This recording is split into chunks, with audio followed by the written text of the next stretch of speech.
Welcome, traveler. Get ready to level up in fantasy football. Join Mike and Evan and a special guest every week as we break down some of the most important topics in fantasy football, the NFL, and help you win dynasty championships. Let's get into it. Heidi-ho, everybody. Welcome into the RPG podcast. Mike is a little delayed tonight. He's getting a little bit older. That dad life is starting to get to him. But we just want to thank everybody for coming on here. Mike, how you doing tonight? I would normally be sleepy from being a dad, but now I'm sleepy because I'm at a work conference, so I'm just up all night grinding. I'm definitely not playing NCAA until 1 a.m. That would be irresponsible and silly. But in other news, Virginia Tech is back-to-back-to-back national champions. There you go. Gotta love a natty. Yep. In case you don't notice, there's somebody other than me and Evan here today. And we are joined by a very special guest, a dear friend of the show, Ken Flott. Ken, how are you? I'm doing very well. Thank you very much for having me on, having this nobody giving me a chance to just yammer on and on. You'll find that, I'm half Sicilian, so I can talk for hours. If you need to tell me to shut up, just tell me to shut up.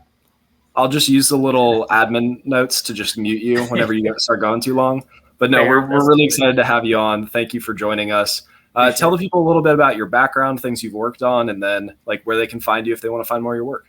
Cool. Yeah. So I've been playing fantasy football for about 10 years now. My background professionally was in the technology world. I started in technology. I was the assistant to Ray Kurzweil. You should look him up, Kurzweil. He invented text-to-speech is what he did. He did a number of other things as well. He was a genius. I don't know why he chose someone who's, horrifying looking like I am and also as dumb as I am to be his assistant, but I learned an awful lot from him. I was with his companies off and on for about 14 years, and that was in the educational technology field. The software we had helped people with their learning difficulties and people who had blindness as well, so sighted and unsighted computer users. Which is what it's a recent post of mine. I've recently reposted it. It's a fantasy football learning and earning. And the idea behind that, and that's on Medium, is that there are some opportunities I think that creators are missing out on to capture as large an audience as possible, because according to the education world, about 20% of people have an undetected learning difficulty, like 20%, right, of all learners. That's a huge amount. Previously, it was somewhere around 10 to 13%, but 20%, 1 in 5 people have some type of learning difference or learning difficulty.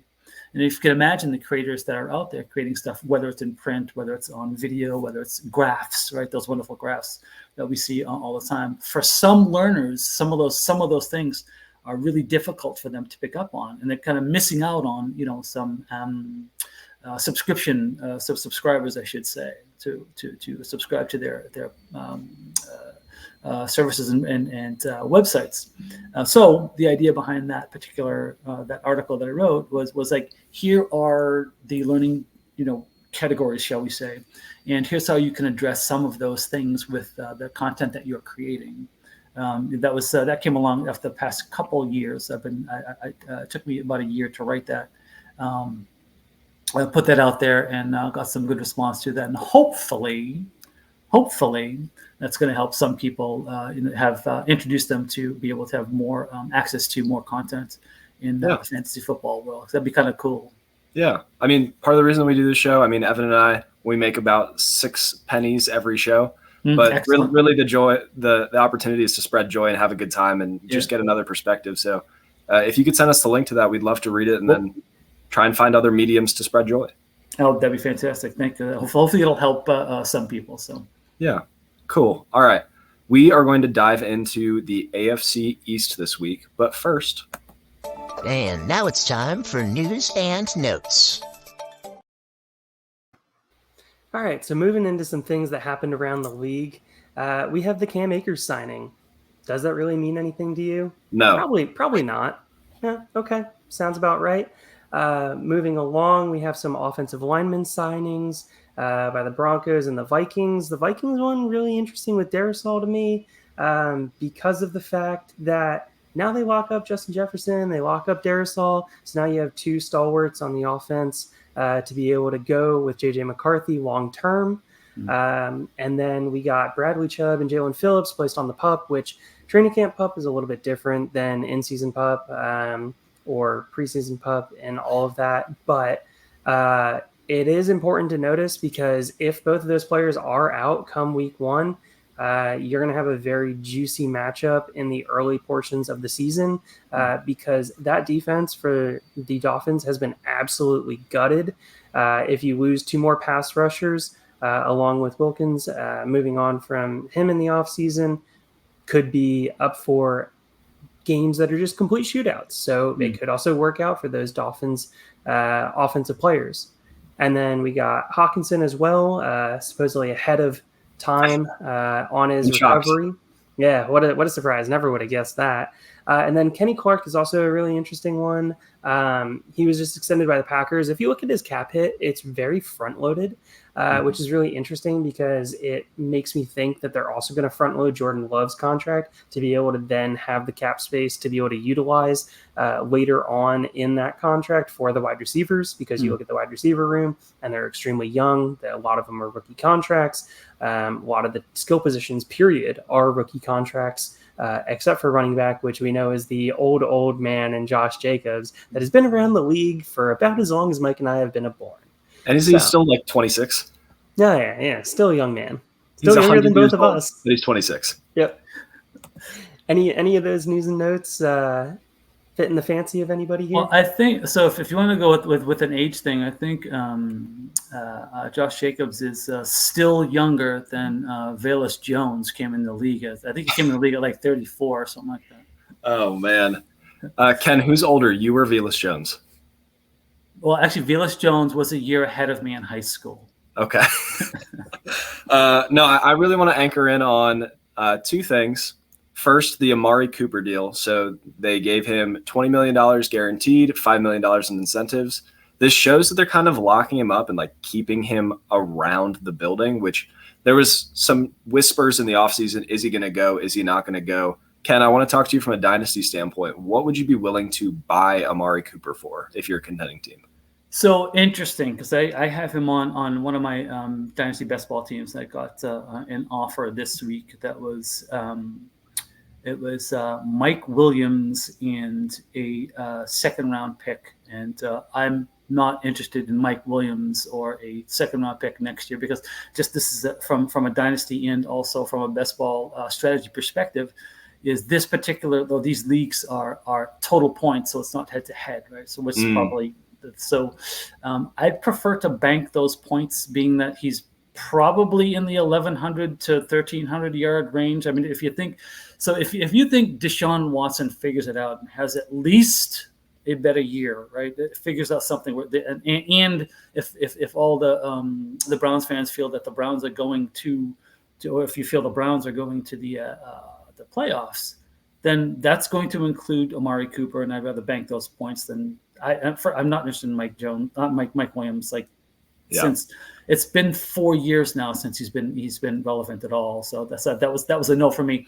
To buy him, if I felt my team was contending for a top 3 spot, which this team might be, I'd give up my 112 for him for sure, because I can bank those points, right? So to me, it's about grabbing those points. Plus, those points are not going to my opponent, so I'll take that off his board. Okay, so you offer a late first for him. I think that's not appropriate. I think that's because if you want somebody, go get them, right? And if you feel like that's overpaying, but you're still getting the player that you want, and if you believe in that, well, then that's your mistake to make. If it's a mistake, if not, then win-win for you. Then 112 is 112, but those points, bank those points. We have a great comment from Bradley that Evan hid. Joe Biden is younger than Velus Jones. That's fair. Then this is the other thing I wanted to anchor on. Dolphins start fast, but get figured out. So with their 2 premium edge rushers starting on the PUP, maybe they start slow. Even if they are playing, they're not going to be a full version of themselves. Bradley, come check us out on YouTube at FFRPG Pod. But if they start fast, now you get those points. And from a dynasty or redraft perspective, you would rather have the early points, and then maybe you can sell them high as you see the defense starting to improve, rather than going the other way around where somebody starts slow and then you get a buy low opportunity. Give me the points early, give them to me now, and then I will have options to offload. That's it. That's an excellent point. And for real football, the Dolphins have to figure out their defense. That's all there is to it. Oh, yeah. We're going to talk about that during our betting content at the end, but let's get into the... Let's get into the meat and potatoes. All right, so here we go again, another meat and potatoes section. We're going to start off with the Fantasy Calc. All right, so we've been partnering a little bit with Fantasy Calc, doing some trades here to try and walk through a little bit. Mike, we have a couple listed in the show notes here. Do any of these pop off to you? Yes, I would love to talk about the Devon Achane or 106. So in a perfect world, this is the one. Is this the 106 this year? Yeah, we're going off of this year. We already kind of know the players that are going in that range. There's some variations. Yeah. So the real thing with this is, can my team compete now, or do I need a running back? You're not getting a running back better than Devon Achane at the 106. But if your team's not competing this year or next year, like there's going to be some committee stuff. There's a chance that he loses value. You could just bank a Neighbors, a Bowers, a Dunze, even a Drake May in a super flex league. Like there are opportunities for you to just take somebody that's going to hold their value a little longer. So I think using the construction we've used for this before. So for Ken, you are an ascending team. You missed the playoffs last year barely, but you think you're ready to make the push. I think Achane might be the kind of player that you take and you make that push. So if I am ready to send the chips in, give me Achane over the 106, which feels gross. Yeah, I mean, being where we are with running backs, we'll get another infusion of talent into the pool next year. But if you're sitting there this year, then I'd have to keep the running back, even though the 106 is. You can start doing the what ifs and maybe I can grab that 106, pair it with something else, and scale up to somebody else for maybe even a better running back or a better wide receiver, something to make up for that. Mm-hmm. But if you've got that, if you've got that in hand, I would keep that for now, because you said descending and you've got to possibly make a playoff for, and I think that would be something I'd keep as opposed to the 106. Yep. Evan, I'm not going to let you talk about Achane because I know you love him. I'm going to make you talk about Raheem Mostert, his running mate. You're ready to push the chips in. You're ready to send it. Would you send the 212 for Raheem Mostert? Yeah, in a heartbeat. I mean, Mostert's going to have some touchdown regression. I think it's pretty fair to say. His touchdown numbers last year were significantly higher than anybody expected. They have a lot more pieces. They're going to have to utilize the offense a little bit differently this year, but they love to get their players in motion. They love to run two backs. They love to be able to get these guys fresh on the field. Mostert has always been an efficiency back. He's always been the kind of guy that's going to average about 5 yards a carry. You're looking for those explosive plays. I absolutely love Mostert in the fact that he could potentially just boom in a week, and he's in a flex. So I will happily take that. Let me list some of the names that are going around the 24 slot. Jalen Polk. Nope. Jermaine Burton. Nope. Troy Franklin. Nope. Those are the only ones that I thought I'd be able to sway you with. But all right, that settles that. And then, Ken, I want to ask you specifically, Breece Hall or the 102 if you're ready to make the push. If I'm ready to make the push with the 102, so depending on needs, but if you've got that running back in hand, I would take that, because what you're going to take it at depending on what the league setup is, like super flex or you're going either a wide receiver at that point, right? So Neighbors would be the one, or if you need a quarterback, you go with one of the quarterbacks. A word on that, even if it's a dynasty, even if it's a push, I don't care how good Caleb Williams is. He's still a rookie quarterback. Rookie quarterbacks traditionally, haven't. I mean, everyone looks at Stroud. Stroud's an outlier, right? Stroud is not who everyone is going to be when they're coming into the league. He's special, and I think we saw that last year. Caleb Williams might be special as well, but if I'm making a push, I've got to stay with Breece. I've got to stay with that. Or if you're going to grab, again, so we have to get into. Well, what did the guy do ahead of me at 1-1? What did he take? Assuming 101 took Caleb. I mean, Caleb's been a pretty consensus 101. I would. Yeah. So then it's Marvin Harrison Jr. Marvin Harrison, or would you trade him for Breece Hall? Right. I mean, you're going to get what would you do? I'd probably keep the running back.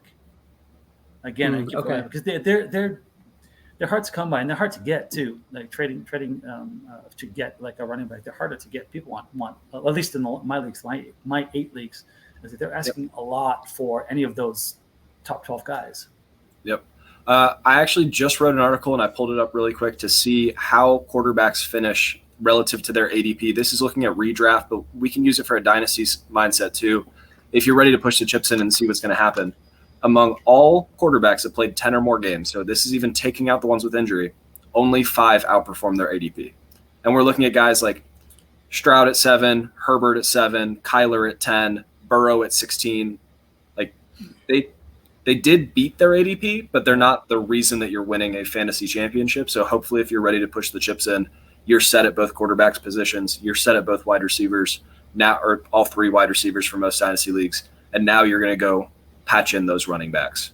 Yeah, and it's the one position, quarterback of all the positions, taking that step from playing against some teenagers in college.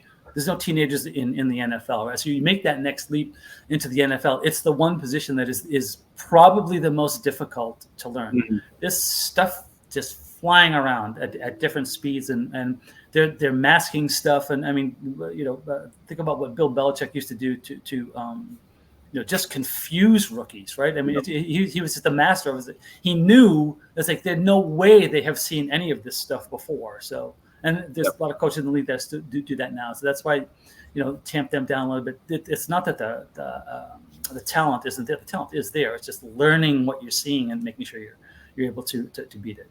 Yeah, Evan, were there any more of these trades that spoke to you, or you want to move on? No, I think we're able to move on. We'll talk about one of them a little bit later in the. All right, so now we're rolling into the daddies of the AFC East, the Buffalo Bills. They replaced Stefon Diggs. They added a true wide receiver 1, Curtis Samuel. They're backing up Josh Allen with Mitch Trubisky. They went and got Mac Hollins, who should move to tight end.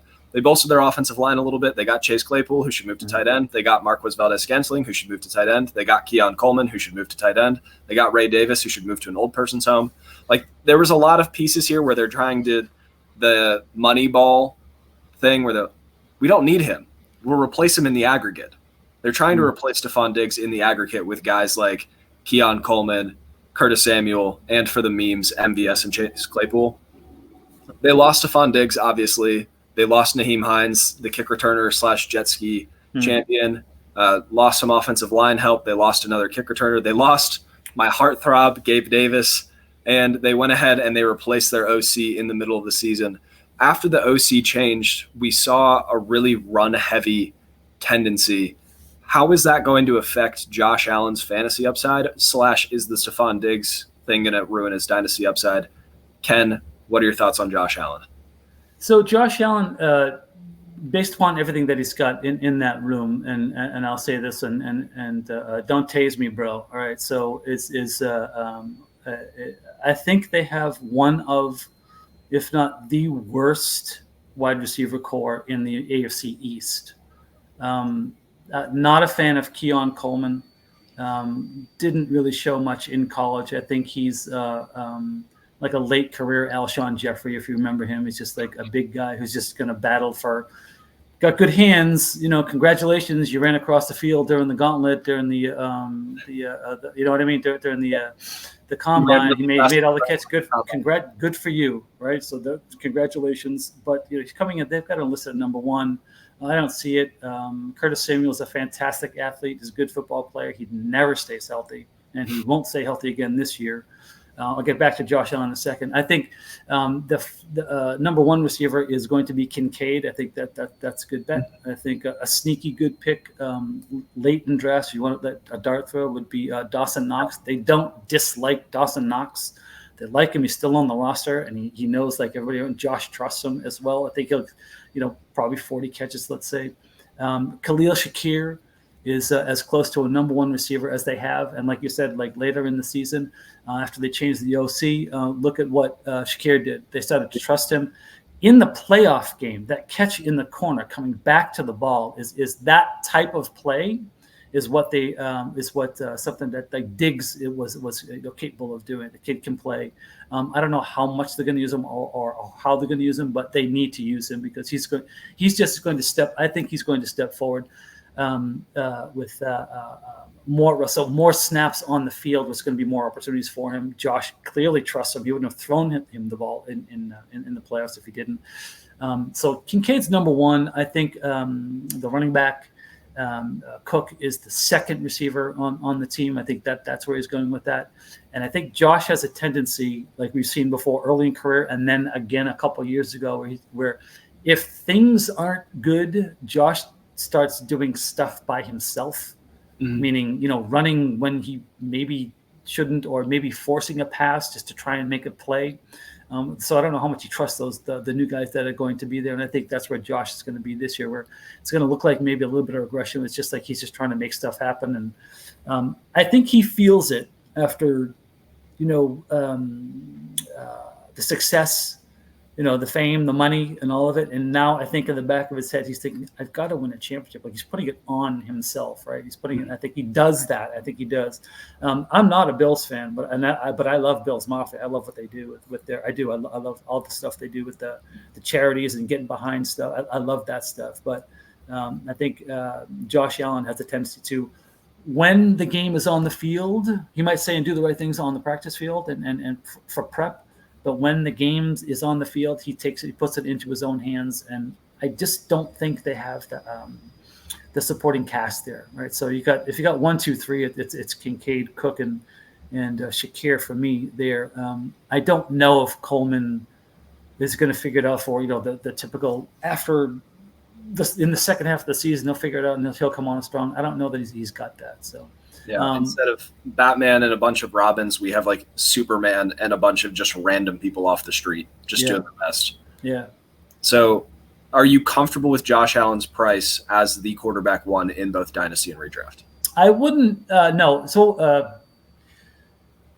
yeah, I wouldn't take him ahead of here's some guys I wouldn't take him ahead of. I wouldn't take him ahead of again, don't come at me, bro. Don't taste me, bro. Like that. That's an old meme, but I wouldn't take him ahead of for this year. If we're talking this year, if you want to talk dynasty, both I wouldn't take him ahead of Lamar Jackson. I would not take him ahead of Mahomes. I wouldn't take him. How's this one? I wouldn't take him ahead of C.J. Stroud, considering what they put in place down there. They might score 40 points a game. Think about it. They just had an influx of Akers. I mean, come on, man. Sky's the limit with that. Right? Now they have Cam Akers. That would put them over the top. Is what exactly. I'll fight you on the Stroud thing. Yeah, but I think Josh Allen's rushing floor is still so high. We talk about him doing too much, maybe forcing some passes. That also means that he's forcing the rush, which in normal leagues, which are 4-point per passing touchdown, like I'd rather have Josh Allen run for 10 touchdowns than pass for 12. So fair. The math check out? It does. Cool. Evan, I want to talk to you. We talked already about the wide receiver one. Do you have different thoughts about how that fills out, or do you think Kincaid's the target hog there? I would say that he's not going to be a target hog, but I do still think that he's going to be the leading target earner. I have Kincaid slotted for somewhere around 110 targets this year, 110, 115. And I think that's going to lead the team. I think it's going to be pretty well distributed after that between Shakir, between Samuel, between Coleman in the targets. It's probably going to go, if I had to guess, Shakir, then probably Coleman, then Cooks, then Samuel, and that's guessing, like I'm saying here. Trying to project it out. Yeah. I mean, you're expecting it. You're thinking through the reads that he usually goes through. You're thinking through the way that he goes through his progressions. Does he really make it to the third option, fourth option before pulling it down and tucking it and going? Well, usually not, because the Bills' offensive line historically has, just kind of allowed some defenders to be able to get into that backfield, and he has to just Superman like Big Ben used to do. Whoa. Just be like, get off me, bro. They got La'el Collins. They have Mac Hollins, who can stay in its tight end and block. Yes. Gotta love that, Mike. Absolutely love it. It's unbelievable that Matt Collins still has a job. How is that possible? I don't know. I need his agent. What do you honestly like? What is he showing? It's like, yes, we've got to keep this guy. Got to get that guy in the building. I mean, he's like that great wide receiver 5 on a team, you know. It's ridiculous. So we go back to if we want to discuss, again, same thing with the Dolphins. The Bills' defense has got to be better. They have to be better. Think about 5 years. Yeah, and you can say this about Tua or about Mike, the coach down in Miami is like, think about this. Think about if those teams don't allow more than 20 points a game, how much easier a life those offenses would have, right? So they've ruled during the regular season. The issue is the moment they get to the playoffs, they just forget how to play football. Yeah, which is unfortunate. Yeah, but all right, we're run up on time on this one. Let's move on to the Miami Dolphins. So talked about the Bills, Superman. They're doing their best. We have no idea what's going on. The Dolphins have 2 pairs of the Flash on either side, and then they went ahead and they added Jonnu Smith in the middle, Arthur Smith's heartthrob. They bolstered their offensive line a little bit. They signed Joe Fortson for some reason. He's a tight end, for those of you who didn't know. They traded a 2025 third to go get Jalen Wright, which if you said they used a third-round pick on Jalen Wright, people would be excited. If they say you traded a third-round pick to pick him in the 4th, now they're sad about it. And then they went and took Malik Washington to bury him on a depth chart, which makes us sad. And then they lost Chase Claypool. Just devastating. Huge loss. Yeah. And then they changed their defensive coordinator to try and fix the building, but unless they get a surplus of talent there, I don't know how that's going to work. Probably another middle-of-the-pack defense. Let's talk about Devon Achane's redraft price. We've already talked a little bit in Dynasty. We think that he's going to be good. Are we comfortable with him? I think he's the RB8 off the board right now. Is that too high, too low, or just right? For RB, so his physical profile is he's not a volume guy. He's never going to be a volume guy. So he's got to work on with efficiency, and he'll get the opportunities to do that. And I think the head coach down there will set him up for success. Right at some point, defenses are going to have to figure out something like. I mean, can you even spy a guy that is that fast? Right? I mean, you probably can't. Right? So he's going to get his opportunities. It's just not going to be. He's not a volume guy. I tend toward volume guys than I do, guys like that, especially when you've got, Mostert and you've got Jalen Wright now down there as well, and Achane. So they're all pretty much the same back. So is it 8 to 10 touches a game? I think 8's a little spicy for me to take him there. I'd rather have either grab a wide receiver at somewhere in that territory. Or try and get a volume guy. Somebody like he's been in the news is like a Javonte Williams. It's like maybe wait on him to get a guy. He'll see some volume. He'll probably move on from that thing. But I love the talent, but it's just like the opportunity just might not be there. And at the 8, I'd probably put him closer to the 10 or 12 just based on the opportunities that he's going to have. To me, just that efficiency of what he did last year, it's not sustainable. I don't believe it's sustainable. Yeah. I think the yards per carry could come down, but maybe the touches come up a little bit. It's going to be interesting to see how that goes.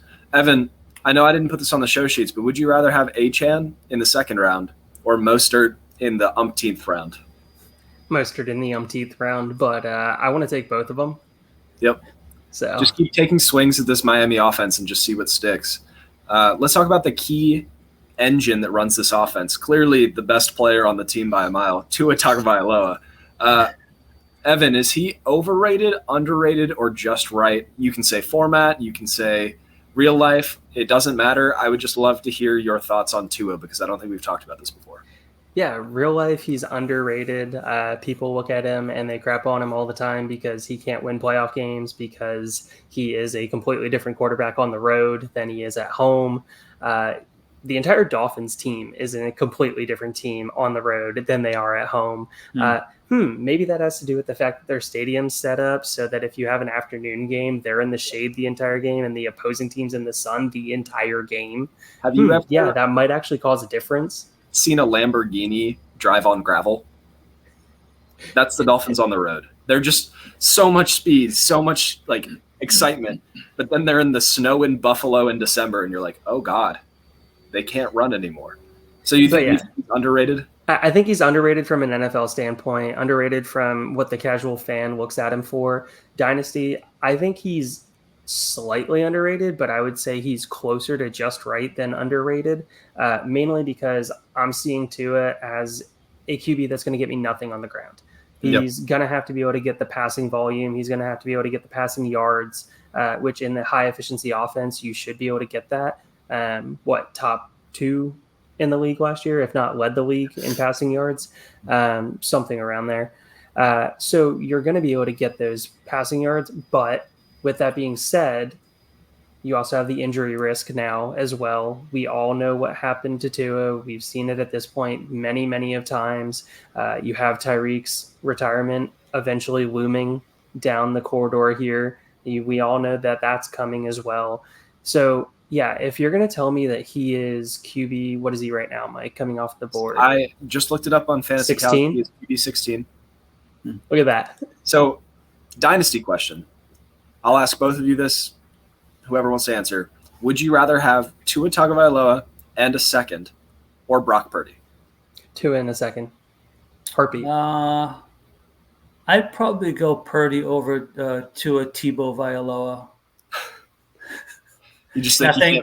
I get nothing on that. I get nothing for Tagovailoa. I mean, come on, that's funny. That's Tua good. Tagovailoa. No, nothing. All right. We chuckled. That's a throwaway. Only because I know both offenses are good. I think you mentioned it was pretty terrifying seeing the head injury that he suffered and the repercussions of that and he's I don't want him to run. Right, I don't want him like out of the pocket ever. Right, he's if he can stay there for the rest of his career, he is a slicer and dicer. He's maybe say it's about his accuracy or his deep balls or whatnot. Take a look. It's scoreboard. That's what we used to say on the playground. Scoreboard. He can do it. Right. He's Coach Mike likes him. That's good enough for me. Right. Coach Mike liked Purdy. That's good enough for me. Right. So that's I'm totally fine with that. I just think for what you have now is the offense that Purdy is in, and that offensive line, the talent and whatnot, I think is there for him. I would take Purdy, but Vailoa at 16, to me that seems a little low. I'd put him a little closer to 12, like a 13 or 14, somewhere in here, because who's between 12 and 16? Who's in that range? Let me go name some of the players that are there. Let me pull this up real quick. Thank you again to Fantasy Calc. We have Dak Prescott, who should be higher. Trevor Lawrence, Jaden Daniels. No. Kyler Murray. Yes. Jordan Love, Justin Herbert. Yes and yes. Yes and yes. So I think once we start talking about it, like 16 or 15 might be right, but it's tough you could push him to 14, push him above Jaden Daniels, push him above Trevor Lawrence. I can make an argument for that. I think the argument for Daniels and Lawrence is that both of them have a chance to become top 8 players. And I don't think Tua has a pathway to that outside of an outlier touchdown percentage season, which is possible with the weapons around him, but not a likely bet as opposed to the rushing floor that Daniels has. And like Trevor Lawrence could have a random touchdown because he's just dunking the ball at the goal line. Like Lawrence has the same opportunity to improve as a passer, but with more sturdiness, and we know he's the guy because of the contract situation. Real quick before we move on, I want to talk about Jalen Wright. We talked a little bit about him with, is he a 3rd-round pick? Is he a 4th-round pick? He's a 4th-round pick, but I like to be excited about him. Did a film study on him, so if you're still listening, go ahead, check out the film study over on our YouTube channel. But do we think that outside of injury, he has any path to fantasy relevance this year, or either Mostert or Achane has to go down, Evan? No, one of the two of them has to go down for him to have a pathway to fantasy relevance this year. And it is a pathway in best ball because you are not starting him unless both of the running backs are down in a lineup league. I might start him as a flex just for the vibes. Okay, well, you're going to get like a 3-point game, so. Well, we'll talk about it in October when it happens. But we got to move on to the Jets. They added some offensive line help. They finally shored up their backup quarterback. So if Aaron Rodgers goes down, they have a solution. They added Mike Williams, which, say what you will about Mike Williams, he's a better wide receiver too than anyone they had on the roster. They added some other random nonsense, and then they drafted Malachi Corley, who's Deebo Samuel to some people, but I'm tired of hearing about Deebo Samuel comps. Braylon Allen, I could do a whole segment just on Braylon Allen and how much I hate the Jets. And then they drafted Jordan Travis, who, again, shoring up the backup quarterback position. They lost Zach Wilson, which is probably an addition by subtraction. They lost CJ Uzoma, so now it's truly Tyler Conklin season. And they lost Mekhi Becton, which he was an underperforming first-round pick anyway. Let's talk about worst-case scenario. Rodgers gets hurt again. Does Wilson's ADP it no longer makes any sense, or is he individually talented enough that he can make it happen with Tyrod Taylor again? I'm with Tyrod Taylor. I would want them to bring back Milf Hunter to New York. I think that would be a lot of fun. I think it'd be more fun than Tyrod. It'd be fun. It would be fun. Not for the area marriages in the greater New York area, but I've always liked Tyrod Taylor. I want to see him get another chance. I really do. I wanted to see him, everywhere he's gone. I just holds a place in my heart for that season. Back there, it was like I had no idea who he was. Like, holy heck, this guy is good, right? And then it's just circumstances in the NFL. It just kind of doesn't. It's we're lucky that we got. Gino an opportunity, a couple of years ago. He got to show out and whatnot. It's like, because otherwise he would be stuck in the same boat like a bunch of guys, which I think is going to happen to what's his name in Cincinnati, Browning, which he's stuck behind it. Clearly he can play, but we're not going to be able to see him. So I'd prefer. And then we go back to the factor of experience is the I mean, this is Salah's swan song, right? If he doesn't make the playoffs with what he's got, injuries or not, then they're done. He's done. Yep.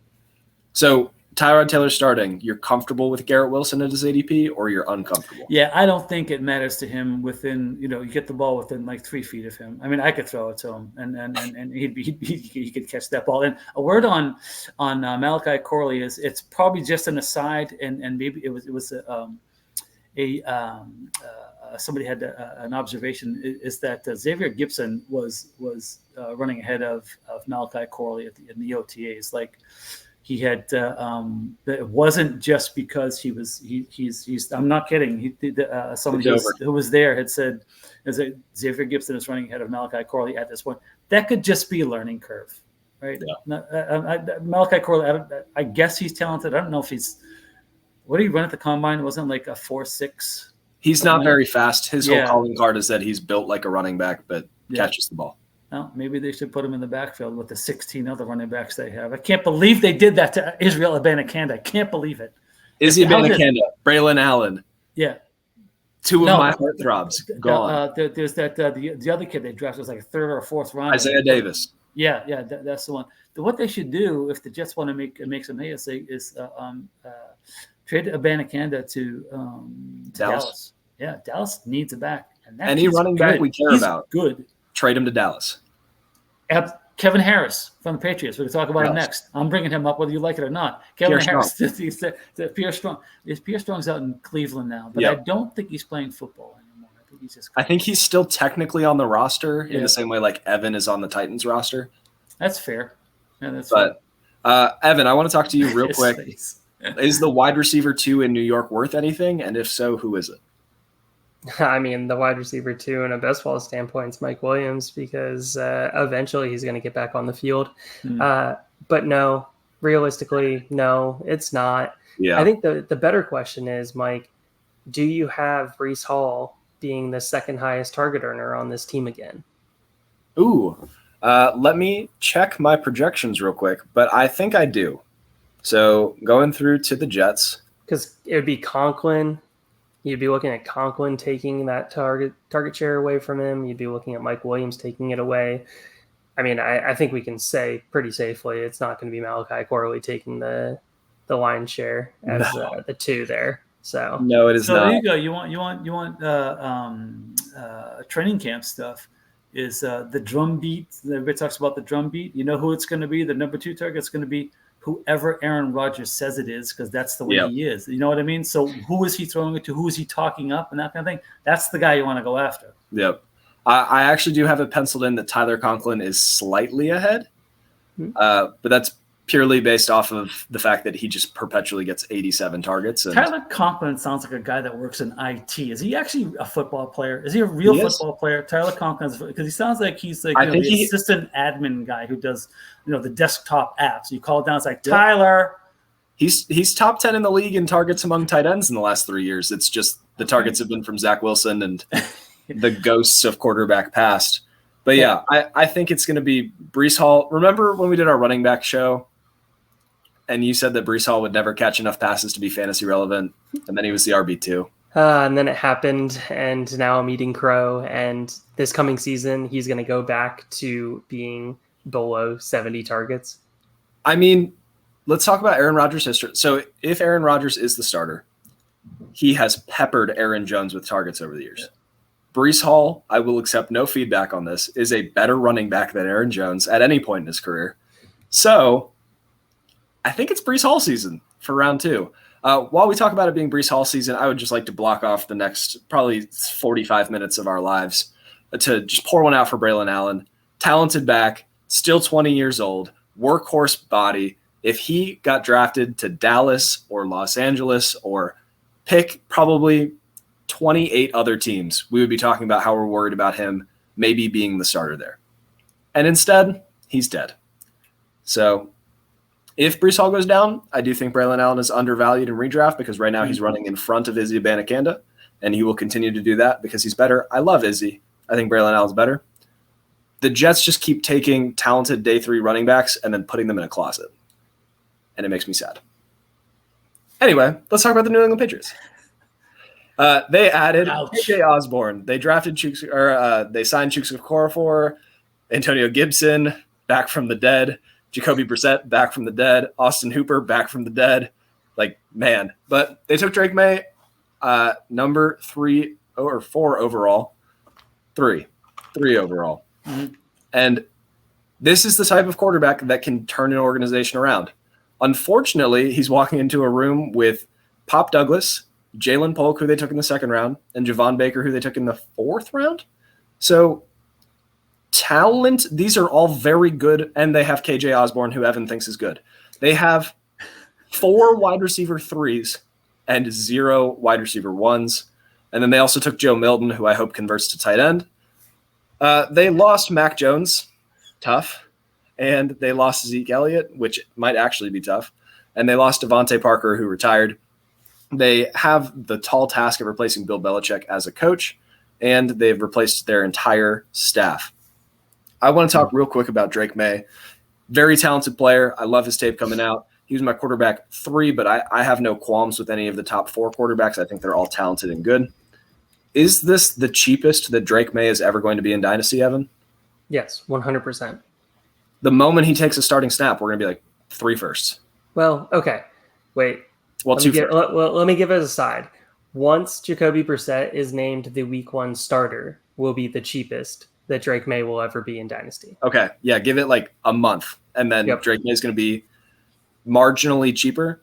But as soon as he's playing, we're going to see the on-field flashes. He runs more than we give him credit for, and he's big, strong, big arm, like all of the things we want to have a quarterback.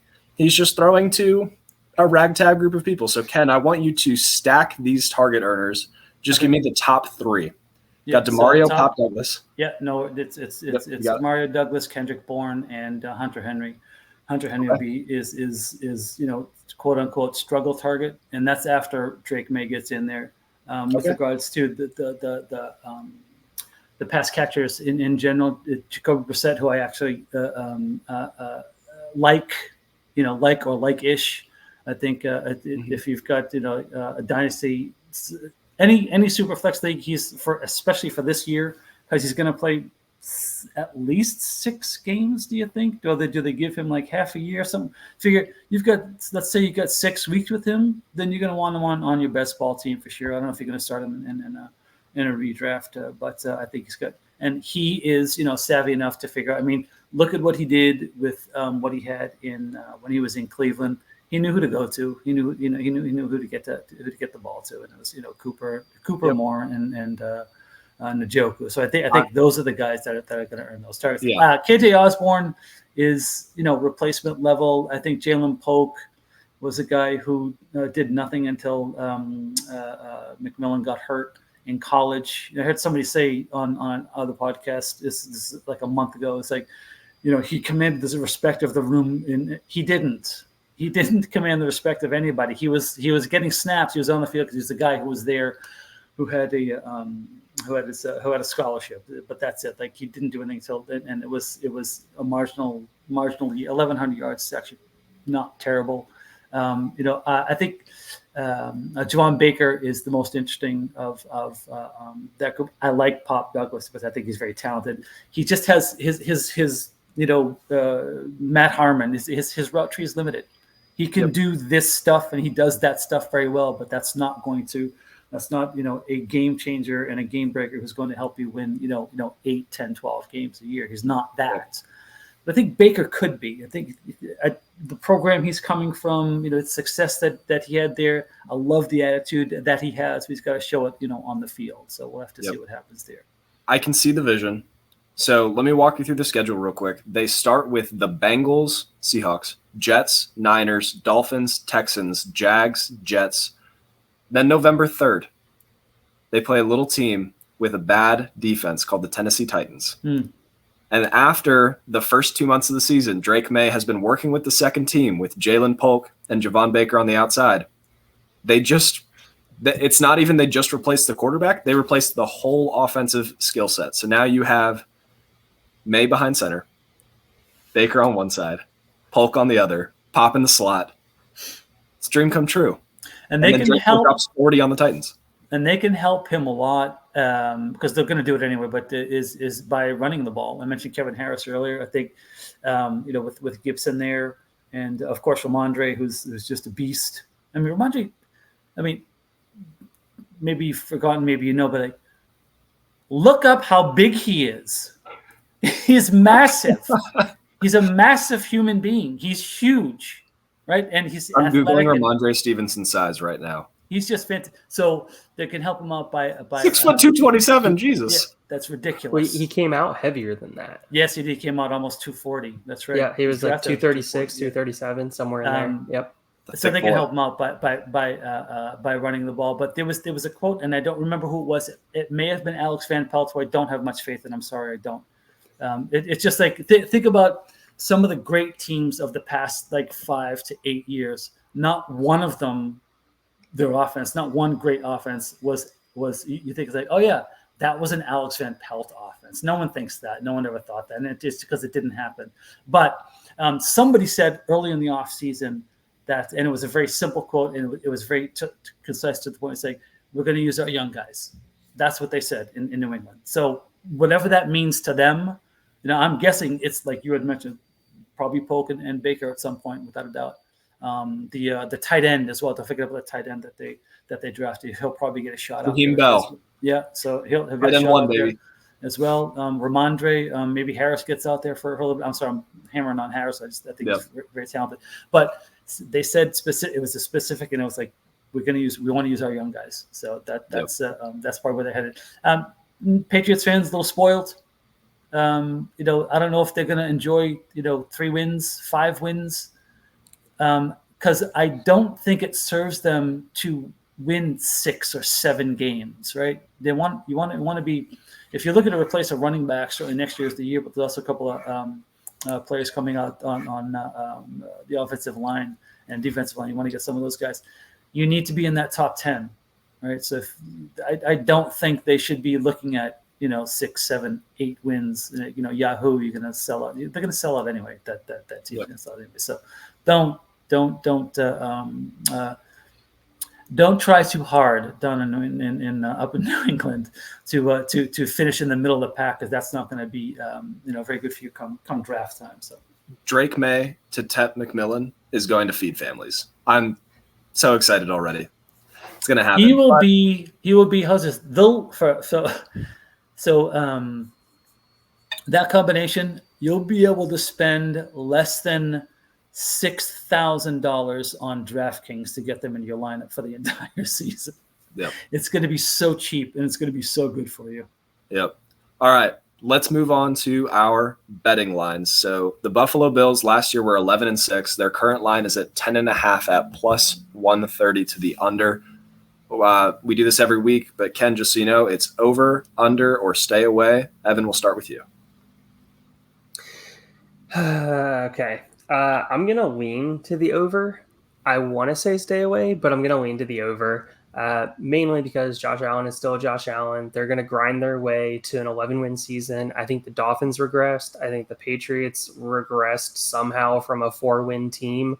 The Jets are the team that could be surprising in that division, maybe potentially doing that. But yeah, I'll take the over. All right, Ken, over, under, stay away.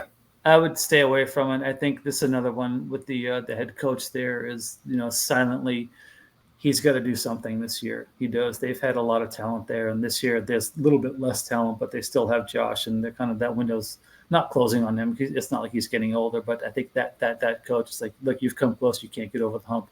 They might seek somebody else. So he's going to do everything he can to win every game, but I'd still stay away from that because the teams in the division got better. All of them got better.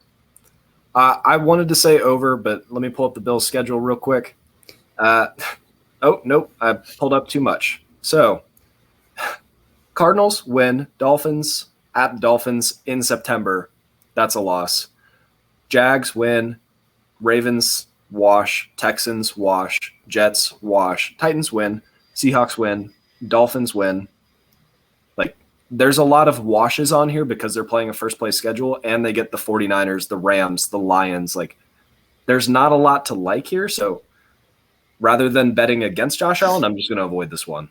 Yeah, because if you look at the SOS, the strength of schedule from that Vegas had for them, they're at 23. That's fairly difficult. That's on the back end of things. Okay. So 1 being the easiest, 32 being the hardest. Yeah. So if you got like we'll give you the top 3 is the Falcons far and away easiest, Chargers number 2, and then Chicago is number 3. The Jets are 4. We'll talk about them in a second, but first, the Miami Dolphins. Last year they were 11-6. Ken, where are they at on the strength schedule? They are at number 8 this year. All right, their line is very intriguing. Very intriguing. Ken, I'll let you go first. Over, under, stay away. I would go over. I would go over. I mean, for me, when's the last time Vegas kind of knows what they're doing? When's the last time you heard a Vegas hotel say, you know what, we're just not cutting it. We're gonna have to get rid of some rooms. We can't maintain this resort. We gotta backtrack and cut down. They know what they're doing. So I think, especially with that schedule, I think they can get there. Okay, Evan, over, under, stay away. Nope, I'm going under. That defense is horrendous. Absolutely horrendous. The defense is horrendous, but the offense still has Mike McDaniel. I'm going to go over because they were 11-6 with an already bad defense. They don't need to win every game. They can lose all of them to the Jets and Bills, but with the rest of their schedule being easy, I could see it happening. Let's talk about the Jets. Last year they were 7-10 after Aaron Rodgers played 4 snaps. Now they get a future Hall of Fame quarterback, an upgraded depth chart at quarterback, and an upgraded depth chart basically everywhere on offense. Their line's at -9.5. Evan, over, under, stay away. Oh yeah, that's a clear over for me. Yeah, yep. I think that the defense is absolutely elite. I mean, it's a completely shut down defense. You're wanting everything to do with it. If you're taking defenses in redraft leagues, that work league that still somehow drafts kickers and defenses. Yep. Jets defense, you love it. You wanna have a piece of it. The offense is going to be efficient. What does Aaron Rodgers do? He runs efficient offenses. I'm going to start a redraft league that's only defenses. It's 3 people. It'll be everyone on the show. Check sleeper later. I'm totally in. 10, over, under, stay away. I'd go over. I think that defense is fantastic, and they upgraded their offensive line. I think you got Garrett Wilson and a whole bunch of 16 running backs that can win. And he's not going to have to, unlike in his last year last couple of years in Green Bay. He's not going to have to do everything, right? Yep. Roger, if he doesn't have to do everything, he's going to be at peak efficiency. So I think. Yep. After a season of just absolute despair, they were still able to get to 7-10. The floor has raised. The ceiling raises with Aaron Rodgers. I will also go over, which means all three of us agree on the over. It'll be under. And let's talk about the New England Patriots. Last year they were 4-13. They lose a Hall of Fame coach. I don't know if their defense got that much better. Their offense gets better if Drake May is good, but we've seen rookie quarterbacks come out and struggle. Somehow the line is at 5.5, and the over is juiced up to plus 165. Evan, over, under, stay away. Under. Not doing it. They suck. Move on, Patriots fans. You had your glory days. Stop whining. Ken, anything nicer to say? Yeah, so here's something nice. They have the 31st most difficult schedule. They are one of the most difficult in the league. So I was kidding about that being nice. They are going to have a difficult time this year. It's going to be they'll grow as a team. I think the defense is they got a couple of guys back that were hurt last year, so the defense is going to be better. It's not going to be good enough. That defense is not good enough to win, or won't be good enough to win football games. They're going to spend a lot of time on the field. They're going to have a lot of 3-and-outs. Here's one for you if you want to. Is if your league has kickers, take the Patriots field goal kicker, because they're not going to probably score a whole lot of touchdowns. They're going to have to kick from 30, 40, 50 out, like all the time, just to put points on the board. So will they even move the ball enough though to get their kicker on the field? Yeah, no, that's fair. Well, they've got the brain trust of Alex Van Pelt to really. Yes. Yeah, I'm just going to stay away from this one purely because I think Drake May is a wild card. If he comes in and does what he showed in college, like he can elevate this offense to a mediocre place. And the Patriots are playing a last place schedule. What's their strength of schedule on there, Ken? 31 out of 32. Oh, so it's hard? Yes, very, very hard. It's the next to hardest, which is the everyone's talking about. How did that happen? Oh, because they're playing this. Yeah, they're playing the Bengals. A lot of last place AFC teams got way better. Yeah, and Dang, the Steelers have the most difficult schedule. So good luck, Arthur Smith. Good luck, Mike. Your fandom will be tested this season. Here comes Justin Fields, baby. I have no problem with that. I know a couple of dynasty teams that would love to see him in the lineup. Oh wait, all right. Hey, so Justin Fields.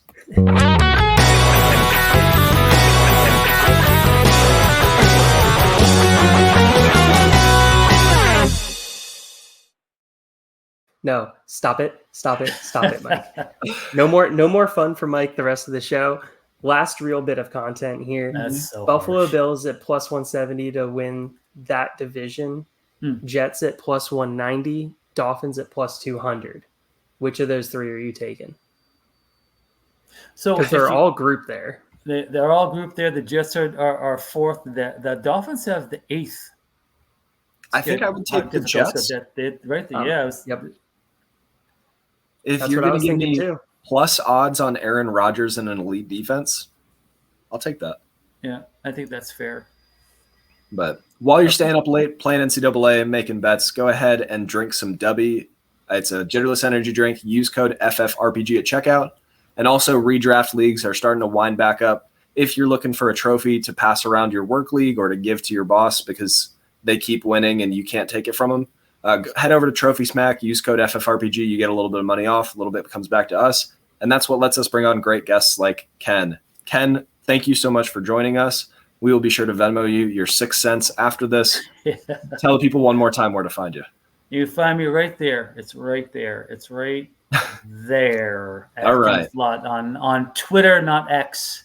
On Twitter, not X. And you can find me on Medium too. It's some stuff that I write is there as well. Just hit me up, DM me if you find the article, Fantasy Football Learning and Earning. You got any questions about how you might approach some of your learning differences to help you make yourself a better fantasy football player, then I'd be happy to help you. Otherwise, just DM me, say hello, and I'll tell you all about when I was doing stand-up back in the day, and I worked with. So I'll give you a quick story about it. I know you got to go, but one thing back, people say, when you did stand-up, it's like, yes, I wasn't funny. I was much younger and better looking back then. I'm better looking only now because I'm older. And the guys that I worked with back then, there's a couple of guys that you might know who I'd see like 2 or 3 times a week. It was Dave Chappelle and Joe Rogan. I'd see them Boston, like all the time, right?